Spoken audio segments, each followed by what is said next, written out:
Hey friend, welcome back to the Created Worthy podcast. I am your host and fellow worthy warrior, Danielle Damrell. On this show, we are creating space for genuine connection by unifying women of all ages, backgrounds, and experiences. So grab your favorite drink and get ready to listen as we take a deep dive into our stories, making sure to honor and protect them in the process. We will also uncover the threads of creative processing that have already played a part in each of our lives. When we know how to utilize this as a skill, we can continue growing into the joy-filled, triumphant women we are created to be. You are created worthy. Hello, welcome back to the Created Worthy podcast. Today, I am joined by another worthy warrior, Myrna Atha. Myrna is driven by decisions. Growing up in a small city in Canada, she always felt like there was more in the world for her to discover. She truly believes that decisions, not conditions, determine your destiny. Growing up, she watched as others had wonderful people that took notice of them, took them under their wings, so to speak. And she often wondered why no one had taken notice of her. She recognized very early that she wanted a mentor. She knew that one's chances of success in life and business increase greatly by having the right person guiding you, being your example, and offering genuine life and spiritual guidance. She often wondered why no one had ever taken interest in her future. Her parents never had a conversation with her about what she wanted to be when she grew up, if she wanted to go to college, or even just learn certain valuable skills. If she had dreams or goals, that was not something that was ever discussed. She felt like she was at a disadvantage because she never had a mentor. After many years of quiet reflection, she figured it out and now serves other people in the way she herself desired. Myrna is the embodiment of true servant leadership. She sees the potential in people and offers support and guidance to help them step into the lives that they are created to live. She guides others towards abundance of heart, mind, and finances. She loves to share what unique decisions led her to uncover the destiny and the life that she fully lives out today. I had the honor of meeting Myrna during an event earlier this year, and we connected instantly. Love and acceptance exuded from this wonderful woman in a powerful way, and I knew there was something unique about the way she was able to connect with everyone around her. Her confidence and decisive nature was something that I immediately admired, and quickly determined that I wanted to invite her on this podcast because those are learned qualities that so many of us struggle with. It is such an honor to be sitting with such a successful, wise, and genuinely kind soul.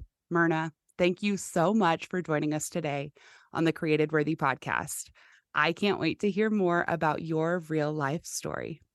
Oh my gosh, Danielle. Well, I am super excited to be here with your audience. And first of all, I just have to tell you, I love the name of your podcast because truly we are all created worthy. So what a great place for us to start.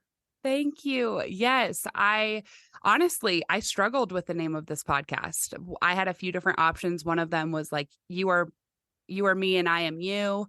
There was like 4 or 5 different ones, but this was the one I had a group of people vote on like which one resonates with you most. And this is the one they chose.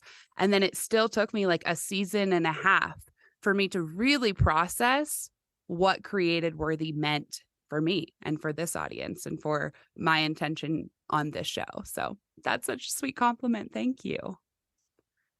So I would love to just start with a little bit about where you're from, obviously Canada, but just tell us a little bit about the town you grew up in and what life looked like for you growing up. Sounds great. Well, you know what? I have to smile just as I even begin to share because I really grew up, I think, in a great environment in that it was pretty low key. I mean, Regina, Saskatchewan is where I was born. And it is a little bit north of, let's say, we used to go to Montana all the time. Or North Dakota. And there was, gosh, maybe about 100,000 people in the city, at the time. And it's a rural community. So it's really all about farming. Okay. And we weren't farmers. My dad drove a cement truck, And during the winter time, when of course not a lot of building goes on in those cold climates, my uncle owned a company. He had like semi trucks, and they would drive steel down here to the US. And my dad would drive for my uncle, or he would drive cabs in the wintertime. And my mom, she worked full time as well. She was the secretary in a little business that they did kitchen remodels.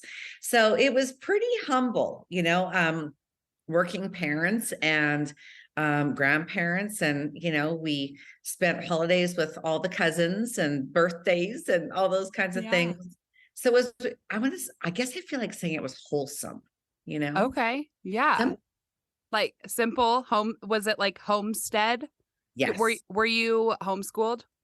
No, I don't Okay. think homeschooling was even a term back then. I think you Uh, stay home if you were bad. Then oh, you get yeah. homeschooled. You're like, that's a punishment. Right. Oh my gosh. Okay. So, what part of your childhood would you say was the most like impactful looking back? Was it like your early childhood years, your teenage years? Like, what part of what you went through as a child do you still see threads of now as you are now Myrna Atha? Right. Yeah, that's a great question. Gosh. I have a sister, and she is 7 years older than me. So I kind of grew up as the little bratty sister that she had to babysit Are and you the take care of. youngest? I am the youngest. Yeah. Okay. And I remember a lot of happy times in that we did quite a bit as a family, but I was kind of the boy that my father never had. So part of what I always remember is a lot of time spent with my father, because we would work on cars together. I did the yard work with my dad. I did archery. I became a dog trainer. I got race car sets and train sets for Christmas. That's kind of what we would get. And it kind of carried on, because I used to say I'm a guy girl. Have you ever heard that term, like a Yeah. guy Like girl? like a tomboy. Total tomboy, total tomboy. Okay. And even in high school, I took motor mechanics. So for 4 years, so most females take, home ec. I took motor mechanics. I love that. It's so funny, but I'm a total car buff, so that definitely carries on today. And it's kind of perfect, since I married a guy who could own a restaurant. So like, he's in the kitchen and I'm in the garage. No, he's in the kitchen and I'm the sous chef, if you will. But what I really remember, and what really, I guess, helped mold me, honestly, is that my sister was not a good girl. Mm.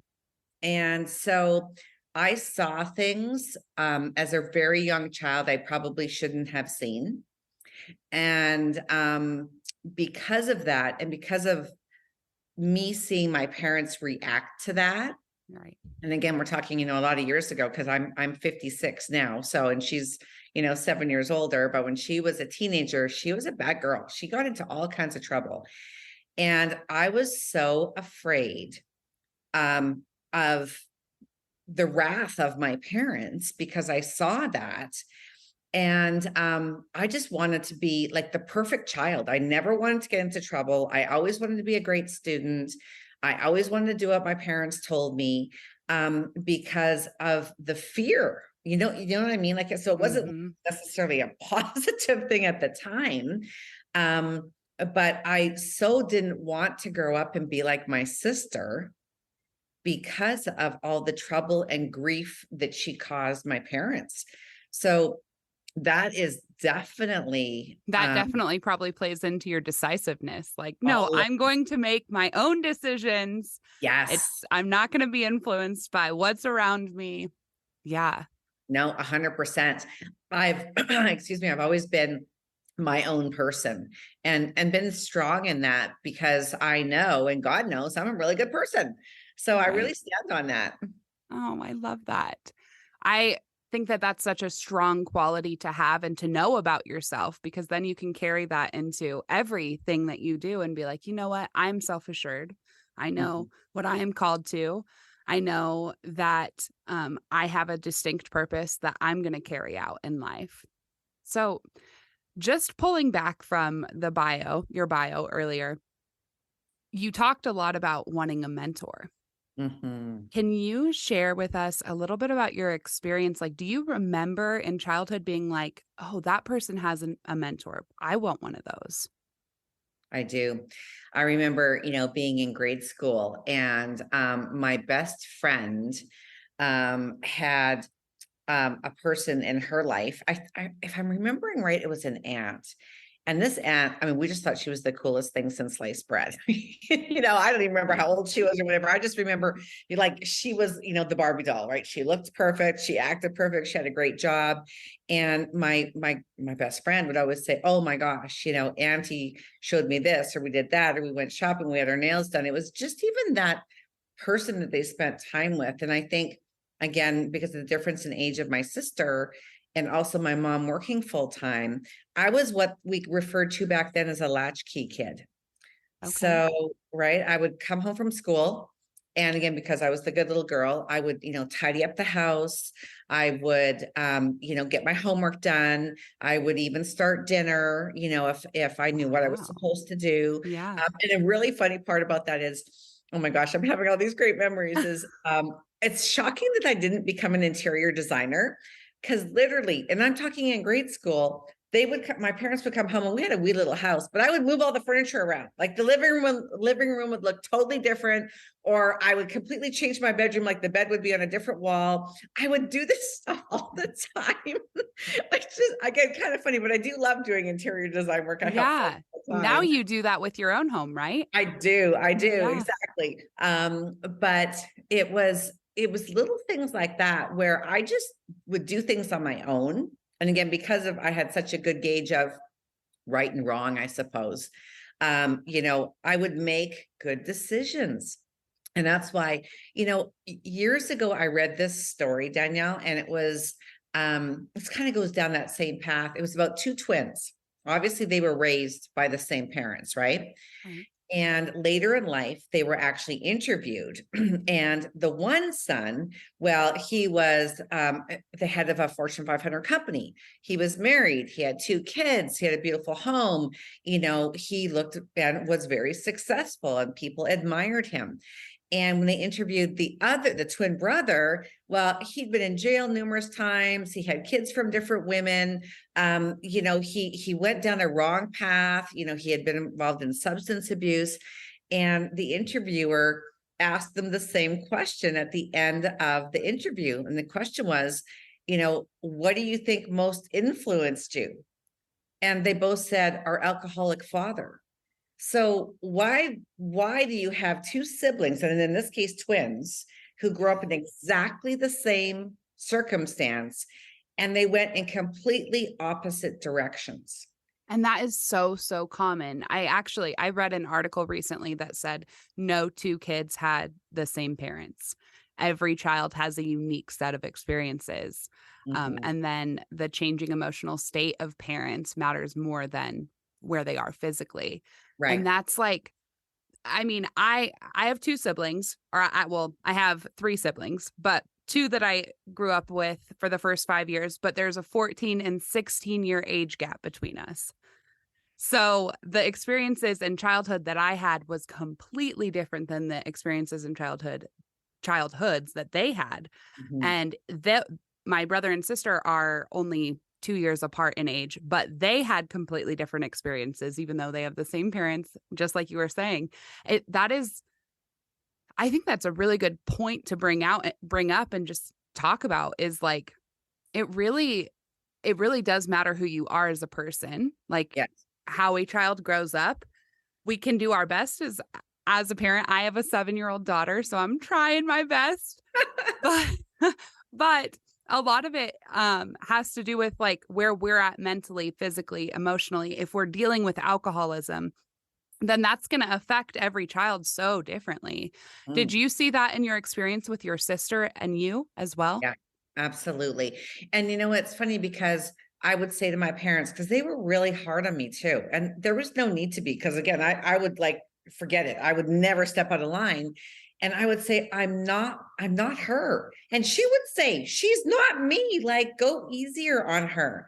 And that's kind of where I started to realize later in life with the whole mentor thing, that one of the things that I started looking at is that my life was my mentor. That was part of it. And I realized that my experiences, exactly with what you're saying, Danielle, my experiences really were mentoring me. It's just I didn't have that physical structure of a person, a live human Right. being, telling me I was paying attention. So my attention to my environment and my circumstances helped me to make really good decisions in my life now. And trust me, I haven't made all great decisions. Okay? A lot of crap ones along the You're way. like, I am the perfect example of a human being. Correct. But really, I mean, we all get to decide, don't we, every single day, things we're going to do or not do, how we're going to react or how we're going to act. I mean, we get to do Exactly. that. And as adults, that's something that I've been working through with my therapist for the last few years, is like, because I very similarly, I had a longing for a mentor. At the time, I didn't have the word mentor, but that's what I wanted. I thought it was more of like a mom figure for me. But one thing that my therapist constantly has me do is she's like, what part of you is coming up? Is it your childhood's, like, is it your young child self? Is it your teenage self? And then how did you need somebody to be present with you in those moments? Like, what was missing? And now as an adult, I can go back, I can give myself that kind of attention when those parts of me come up, so that I can then be like, this is how I wanted to be. This is how I wanted to be loved. This is how I wanted to be heard. This is how I wanted to be valued. Mhm. And that's like a continual life thing, right? Like we're all going to be doing that all throughout life. Hopefully we have the skills and the tools to be able to do that effectively and in a healthy way. Um, but sometimes mentorship really does come from within. Yes. Yeah. Yeah, it definitely does. Well, and the funny part of my sister and I is also that she actually led me to God. Really? Right. So, all those years Yeah, of, tell me about that story. hey, I wasn't even thinking about this, but all that you're sharing and I'm sharing is bringing it up in my memories. And that, there came a time where my sister moved away, and then she got married to a wonderful man, praise God. And I watched her from afar because she lived in a different province, but you're obviously, we're a small family, we're in touch. And I really saw her start to change her life. And she started to share things about the Lord with me. And I craved that because I was not brought up in a home where that was talked about. I mean, we would go to church at Christmas and Easter. Like that Yeah. was kind of the thing, right? I did go to Sunday school, I remember, for a little bit as a kid, but I barely remember any of that. And so I was really on a quest to have a foundation too, because Right. I didn't understand that. I had different family members, like aunts and uncles, different people following different faiths or religions. Um, and from what I knew, none of them really made sense to me. Like I didn't really get it. So I was also in my teen years, and then I'm going to say really early 20s, seeking something and wanting to understand and knowing there was something bigger, but what path to go down. So as I was watching my sister and watching her life change, and I used to say, I love my sister, but I don't like her. I used to say that all the time, which now sounds so harsh to me, but I started thinking I'm not gonna lie, I say that to my husband about my child sometimes, and sometimes about him. I love you always, but I like you sometimes. exactly.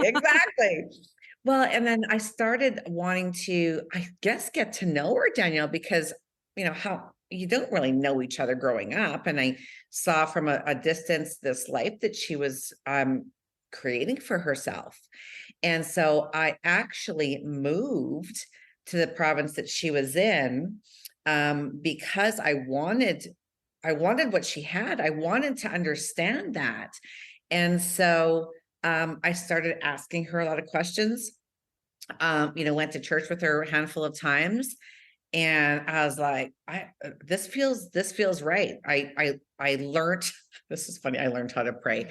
I learned that I just needed to have a conversation with God, Mhm. and that no matter what I did, he would love me. Yeah, The imperfect person that I am, right. he knew my heart.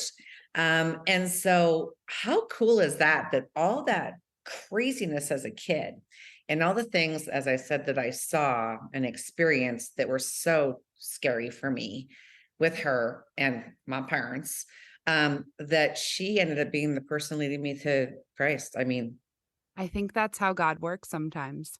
I think so too. And and he does that for a very purpose-filled reason. Without those experiences, obviously, I'm sure if you could go back in life, you would probably take those away from your experience, but without those, you might not realize your need for a savior. 100%. Yeah, that is such a powerful story, and it's really incredible that your sister was the one to be like, "Hey, this is faith for me now. This is what's changing me." Did she, like, have a conversation with you about, "This is what I've done. Do you want to learn more about God?" Yeah, she did. She didn't necessarily say this is what I've done, but because I was paying attention once again, and I saw the difference in her decision making and going from being this, bad teenager to, finding a wonderful man, and then God coming into her life and her three little girls. Um, that really spoke to me, that made me then ask questions. And it was really interesting. I remember the day I called her, and this is only within, let's see, I'm trying to remember, I'm going to say it was like within 4 or 5 months of me moving to where she lived. I called her and I said, I'm ready. Like, I want to, I know there's this prayer you're supposed to say. You're talking about this prayer. I was like, I'm ready. I want to do it tonight. She said, okay, we're going to come over. What time can we come over? And so, 7 o'clock. So her and Randy, my brother-in-law, and the three little girls showed up at my apartment, and we talked, and we she showed me some scriptures in the Bible. And then I just remember like yesterday, like, I'm ready. I want to say it. I want to say it. And so that all happened. But this is the crazy thing. So that all happened. And, we were praising God, and it was all fantastic. And then they left, and they were obviously all excited, and they're getting in the car. And my brother-in-law thought all three of the kids were in the car, but one of them wasn't completely in the car, and he backed out over her foot and broke her foot. So you and I Oh both my know that that gosh. was Satan going, oh no, you're not taking her now. But God took me. Right. And Wow. so she broke her foot, but she was actually okay. It could have been so much worse. But Yeah, good thing it was, I mean, as bad as this is to say, I'm glad it was just her foot. what? Yeah.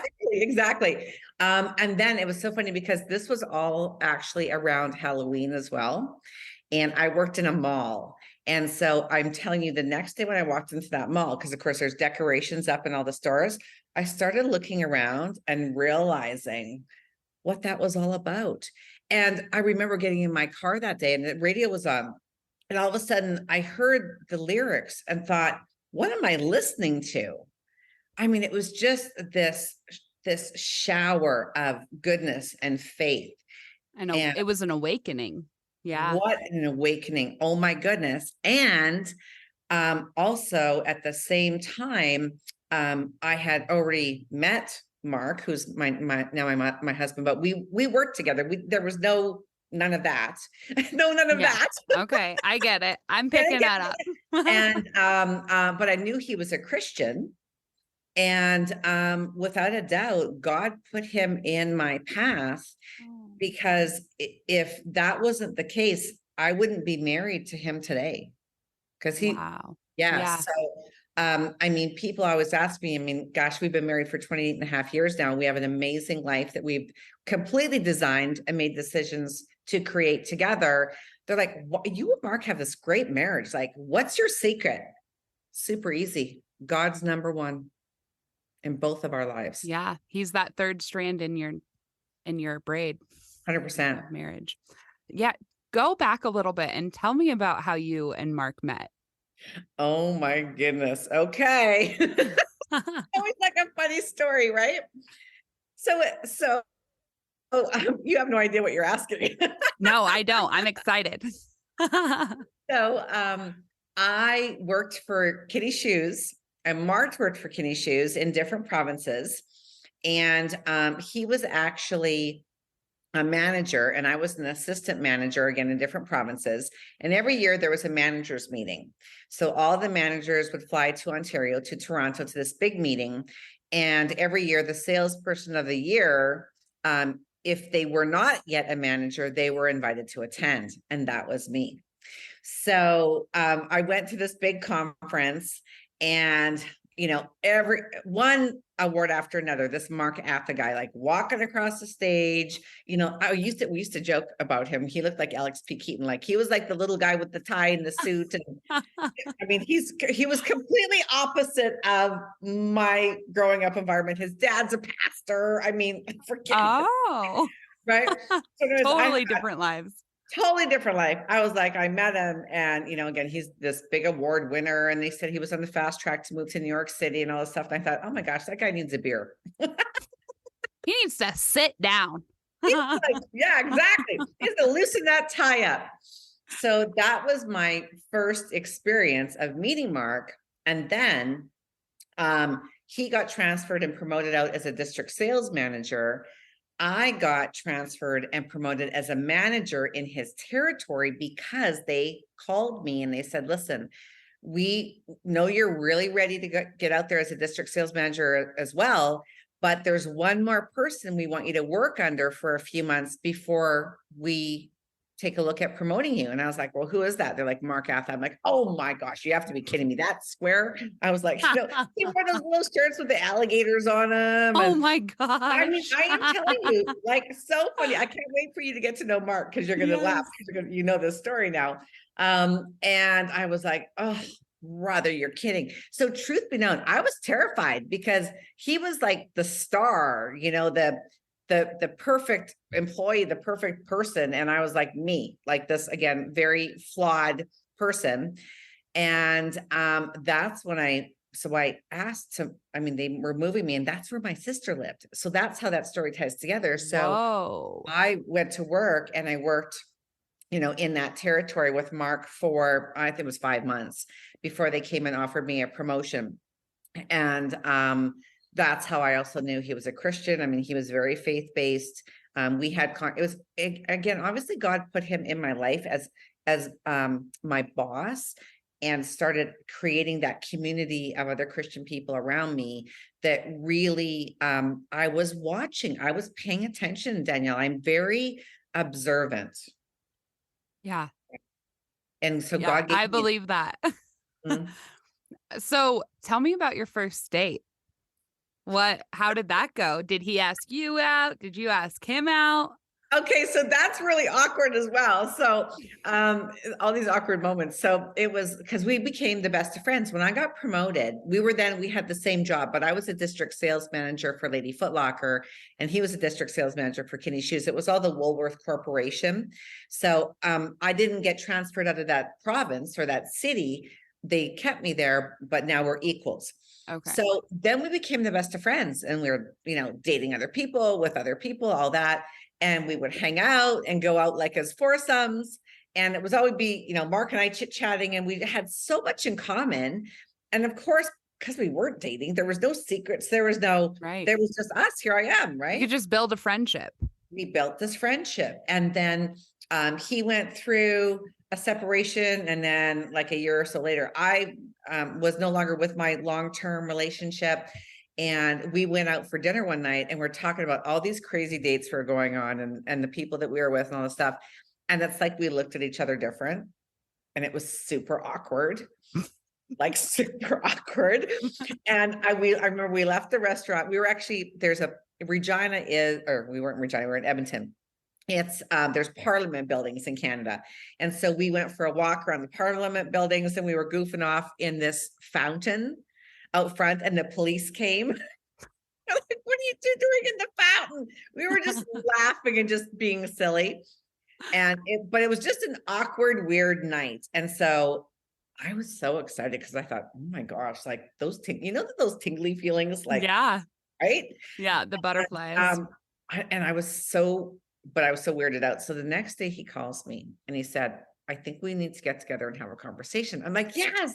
I was so excited because I thought I'm thinking he had the same tingly feelings too. Yeah. So I met him after work. He was now in real estate, actually. And we're sitting at this restaurant and he's like super serious and being weird. And he said, I think we had this moment last night, but you haven't been out of your relationship for very long. And I don't want to be Rebound. the rebound guy and all that. And I was like, what are you talking about? Like rebound guy? You're the guy. Like, we're the best friends. We should be together. Like, this should be our future. And he was like having none of it. He's like, I don't want to be that guy. And I don't want to lose your friendship. I was dying 1,000 deaths because I thought, oh my gosh, God has placed him Yeah. in front of me. And like, we should just probably go get married or something. So anyways, he got over that within a couple of days. I was like, no. I'm good. I'm good. I don't need any more time. And this is where we're supposed to be. Yeah. So we actually were engaged so that was in the fall of 93. We got engaged on New Year's Eve of 93 and we had no money. So he made a ring out of pipe cleaners, those fuzzy little pipe cleaners. Yes. Yeah. And he proposed to me and he figured if she says yes with a pipe cleaner, I'm doing good. Yeah. Oh my gosh. How freaking cute is that? I know, it's crazy. And what was funny is his car was in the shop and he had this little Toyota Tercel like rental car because his car was being fixed. So here we are in this like crappy little car out in the cold. We were on this hill in Edmonton and he proposes with this pipe cleaner. I couldn't have been more excited, right? Oh. And then we got married in June of 94 that same year and we started our business in August of 94. Wow. That's like back to back to back to back to back. So yeah, tell me about starting a business with your husband, with your new husband who had been your boss and then your coworker, right? And then your best friend. So much history there. There is. Well, and again, that's another question people say to us, like, how do you two work together? Like, I could never work with my spouse. But if you think about it, I mean, we started working together without being a couple. So we've actually worked together for like most of our lives, Yeah. And I will tell you this, neither one of us tells each other what to do. Like if he was to ever say to me, okay, Myrna, like, what's your schedule today? Or are you doing this? I'd be like, are you out of your mind? We are equals. We are equals. As long as we both get done what we get done, it doesn't matter when we get it done, as long as we get it done. Yeah. So we're both very goal focused and motivated. And that's the other thing that I realized growing up is that I saw people set goals and achieve them. And I thought, goals, that's kind of a cool thing. I remember looking in a dictionary, like the old fashioned way to what a goal was. And this is a crazy story, Danielle. So again, this is a few years back. Because my mom and dad never talked about goals or anything with me. Again, it's just something I kind of saw and went and figured it out myself. I was training to run a half marathon. And it was actually Christmas time. And my mom was in town visiting. And I knew I wanted to get up Christmas Day and I wanted to go run 9 miles because I knew if I could run 9 miles, I'd be able to do the half marathon and I'd be okay, which was coming up in about a week and a half. So we got in the car the day before on the 24th of December, and we drove to map out like where I'd need to run to get in my 9 miles. And my mom was in the back seat and she said, Myrna, why are you doing this?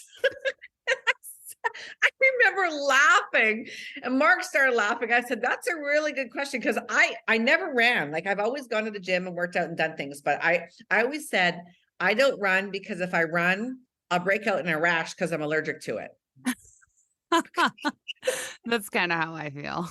Yeah, never been a runner, never had any desire to be a runner. But I had this new friend of mine that challenged me to go run this dang PF Chang half marathon. So I was like, oh brother. I mean, And were you still in Canada? So it's no, I was December here. in Canada. Okay. So No, you I had was already actually moved. here. Okay. Yeah, here in Scottsdale.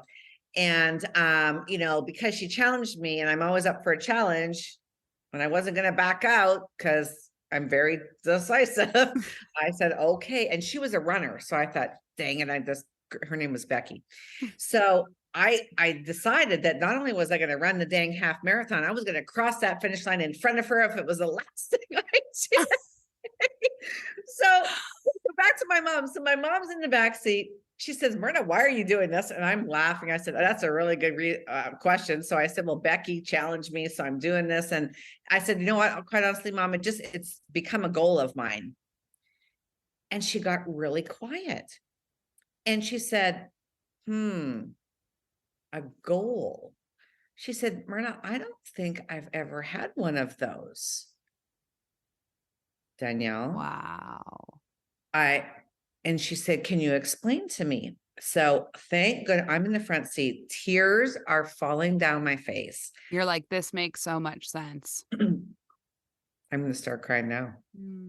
I just remember trying to breathe through it and not let her hear the tears.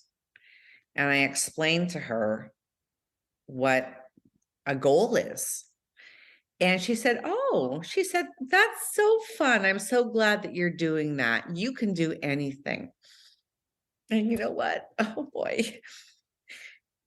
My mom never had those conversations with me, or my dad, but my mom was always my biggest fan. She did always tell me, not how, but she told me I could. And she always told me that I was a good girl and that she was proud of me and all those things. And again, that was a real lesson for me, that I had made a decision to have goals in my life. And that, again, I didn't necessarily have to have a mentor in my life. And this was a moment that I realized, again, that my life had mentored me to learn and to make those decisions. And really God, right? Like those are the moments where that's God showing up through you. Yeah, that was such a special moment with my mom. I'll never forget it. Thank you so much for sharing that. That is such a powerful moment. I can't even imagine sitting there and like describing to your parent what a goal means when that's really something that you desired your whole life, was to set goals and to accomplish them and to know how to set them. But then to realize that she didn't even know what that meant. I'm sure that just like so many emotions. I never thought of it. I never thought about it. Yeah. You know? Oh my gosh. Yeah, wild. That is wild. Well, thank you so much for sharing that. I would really like to hear about, okay, so you accomplished the marathon, the half marathon. And yes, right? and by the way, I crossed the finish line. You did it. You hit that goal. Now it was only by like a couple of feet, but my foot went over first. You won. That counts. Oh my gosh. So yeah, at this point, was this around the same time that you and Mark had decided to get into business together as well? Or was this a few years later? No, much later. Okay. Yeah.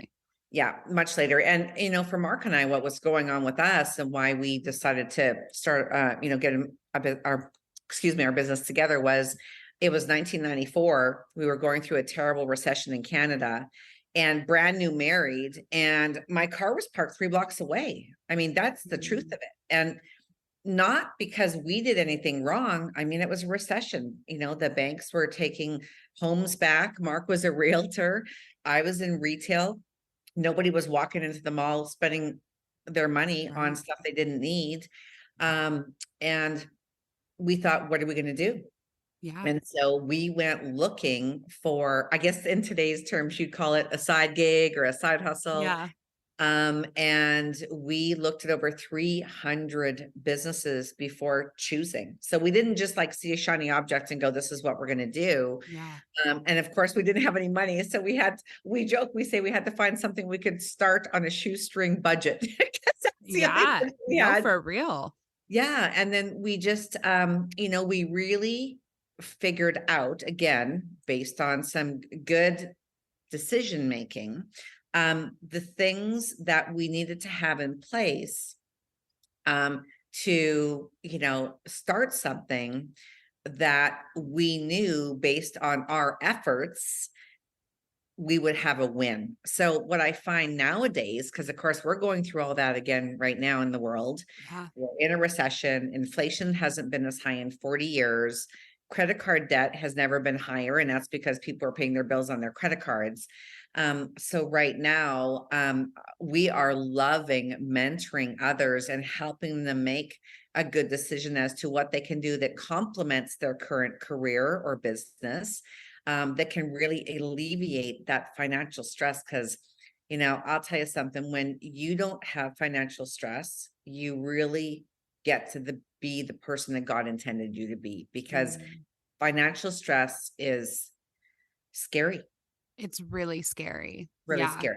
Yeah. Cause I mean, the reality is I know nobody really wants to talk about the money side of things, but Right. when you don't have it, everything is kind of up in the air, like in our tangible lives, right? Yes. So, yeah, I think that the fact that you now, with your husband, stepped into a business where you get to go ahead and seek people, find them, mentor them, help them to make good decisions, use the strengths that you have and your ability to set accomplishable goals, and then help other people to do that same thing for themselves. Like, what a beautiful, uh, complete turn in your life from having literally nothing Yeah. to being able to show other people how to live their lives in abundance. Yeah. And I really believe that, again, God has put us in this place to do that. So we can run alongside people and say, listen, we've done it. Let us show you the way and do it Mhm. with you. Not I've done it. I wrote a book and now go figure it out. Like Yeah. that stuff drives me crazy. Yeah. You know that, right? Yes, Um, for sure. we want to dive in and dig in and help people grow in themselves and have choices, because when your bills are paid every month and you got that little bit extra, man, you really get to put a smile on your face. You really get to do things that are important to you. Right. And there's nothing better than having choices. Not having choices and being under the gun with things that's not good for anybody, you Right. know. Yeah, you Um, feel so limited oh, and yeah, out of yeah, control of your own life, which we have control over our lives and we have to remember the ways that we do have control. I think that's the power of mentorship now, especially in adulthood, where you can choose who you want to speak into your life. You can choose who you allow to speak into your life. well, you And know then you what? can discern that. Yes, and Danielle, that's such a great point because, I think the other thing, I guess if I could say there's three things that I really learned, it would be number one, that life is a mentor and that setting goals is really important. But the other thing is who are you surrounding yourself with? Yeah. So I'm always looking to surround myself with people that are smarter and richer, not dumber and poorer. Okay. Um, I want to elevate my game. I never want to be the smartest person in the room. I'm a lifetime learner and Mhm. I want to continue that. Um, and I got to tell you, when I listened to your own podcast, sharing your story, I learned so much about you and about Mhm. your character. And I thought, holy smokes, girlfriend.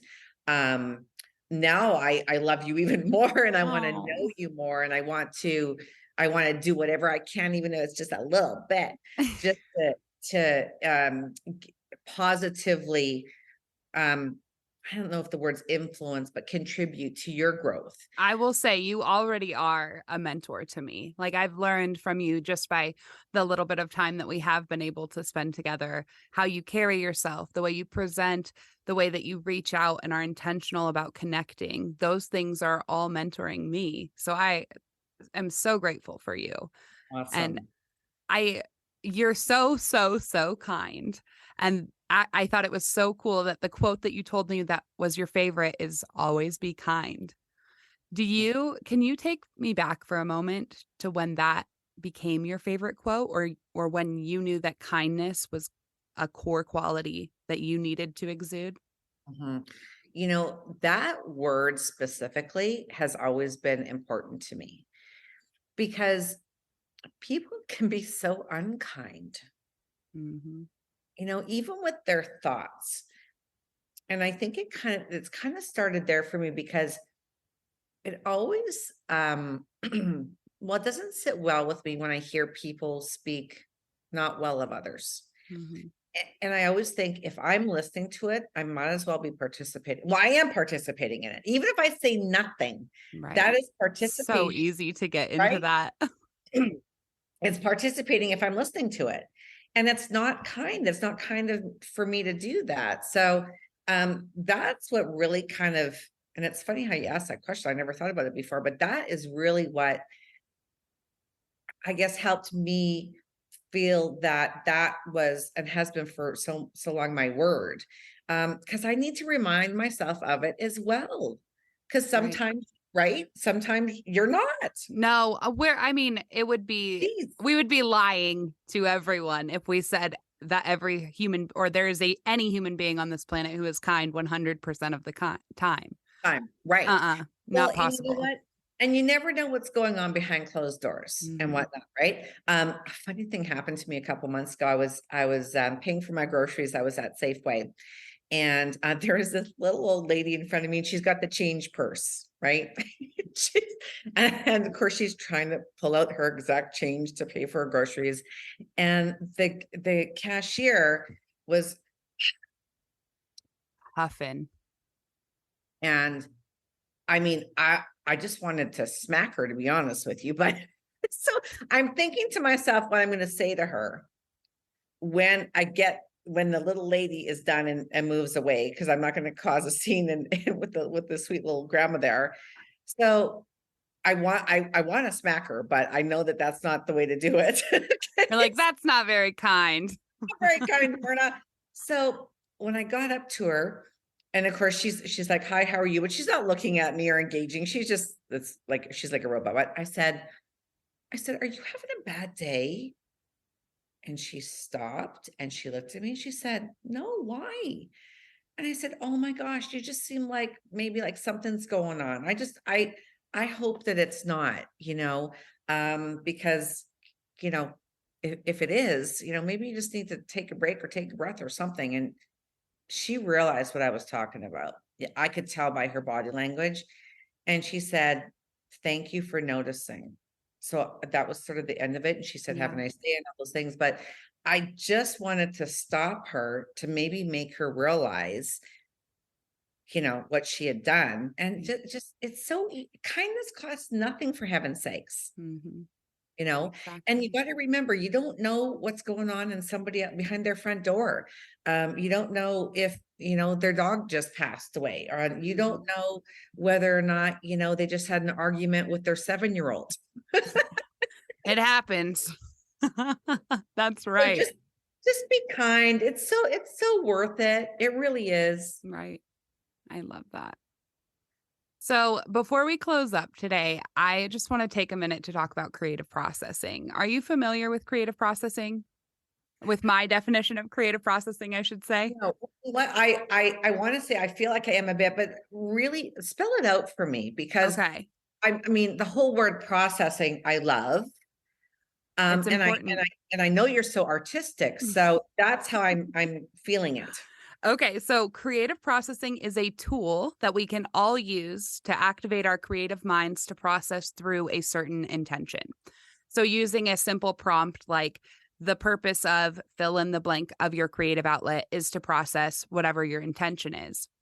And in the pre-show notes, you shared with me that, or you shared that waking up early and walking outdoors is how you do creative processing. So I just wanted to frame this in a way that makes it a little bit more understandable as part of that prompt. So a prompt that you could use would be: the purpose of this walk is to process my marriage, my friendship, or supporting a certain person who could use maybe some extra guidance in that season. So it's really putting the intention as that key part, so that that processing method, however you're engaging your creative mind. And also another way that you mentioned just through this podcast is interior design, which could just be rearranging furniture for the day.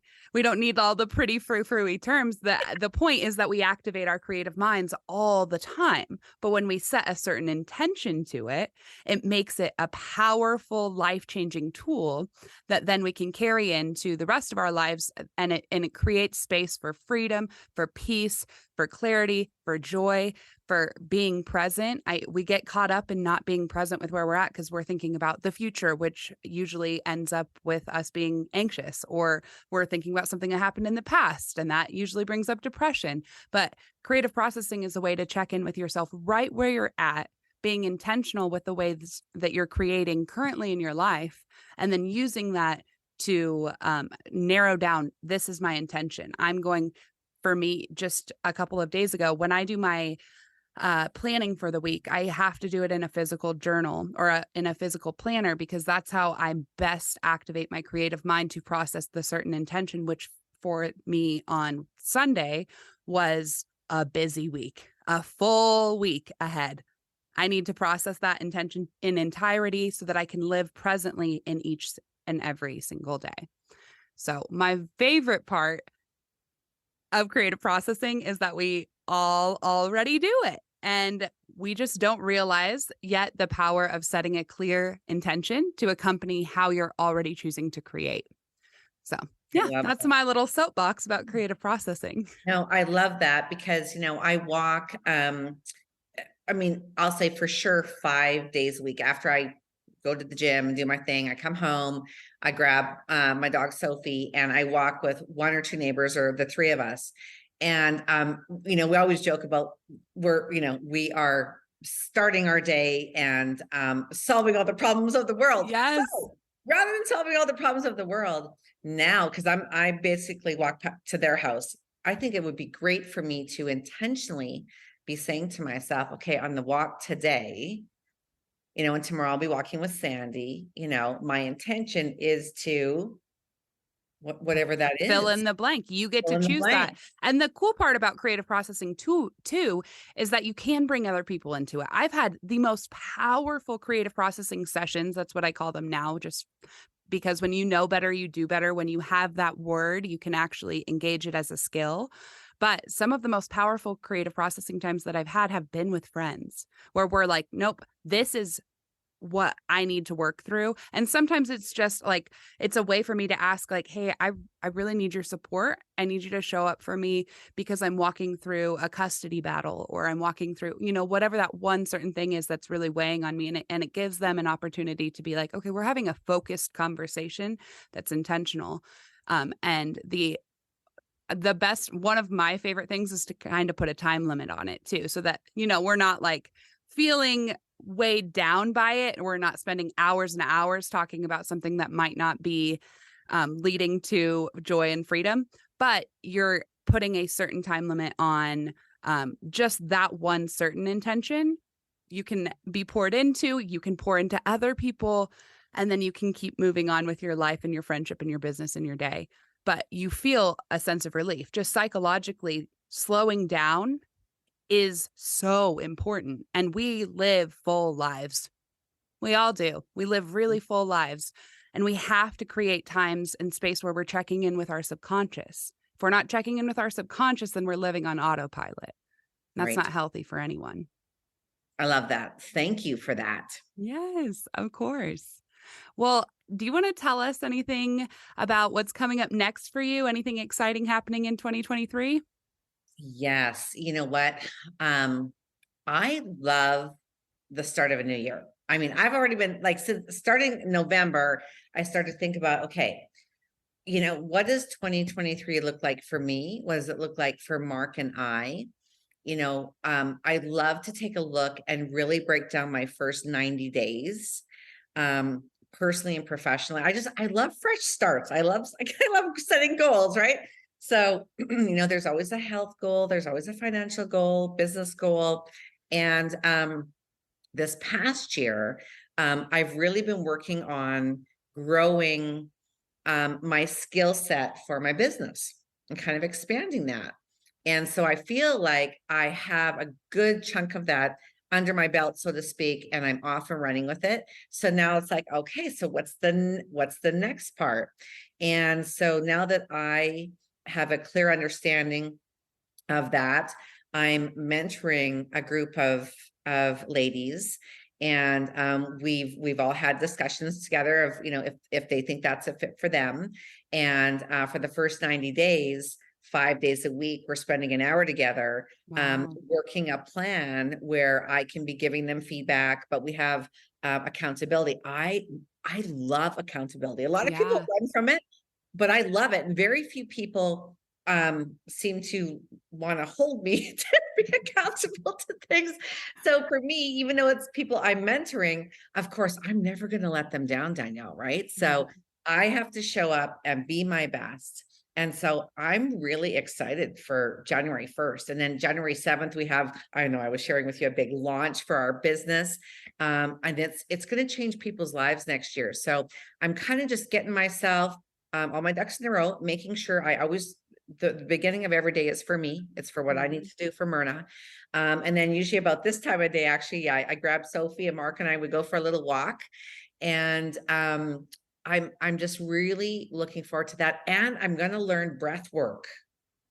Yeah. So Yeah. that's Isn't that, I love a good breath work session. yeah, I don't do it enough. Yeah. Like We I need to breathe. We all need to breathe. Yeah.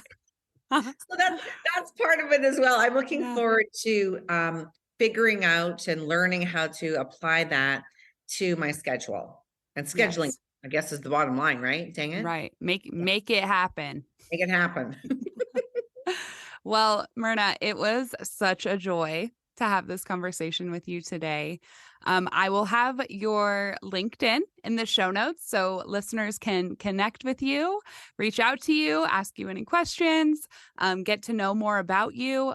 Truly, you guys, if you are looking for a way to make some additional income, to have a mentor, to connect with an incredible community of people, I really encourage you to reach out to Myrna. She and her husband, Mark, have been great friends to my husband and I, even just in these last couple of months. So definitely reach out to her on LinkedIn. And I am so, so grateful to have spent some time with you here today and for your courage and vulnerability to share your story. Please keep connecting, loving, and guiding others towards the life of abundance that they are created to live. You, my friend, are created worthy.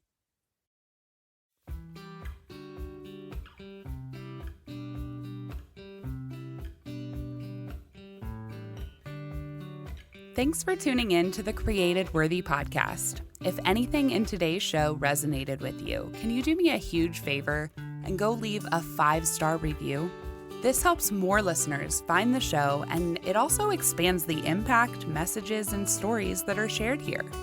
All the links and guest information are in the show notes. If you're on social media, I want to personally invite you to continue the conversations about these important topics that we're talking about. You can find Created Worthy on both Instagram and Facebook by just typing in Created Worthy Podcast. Can't wait to talk to you soon, friend. And don't forget, you are created worthy.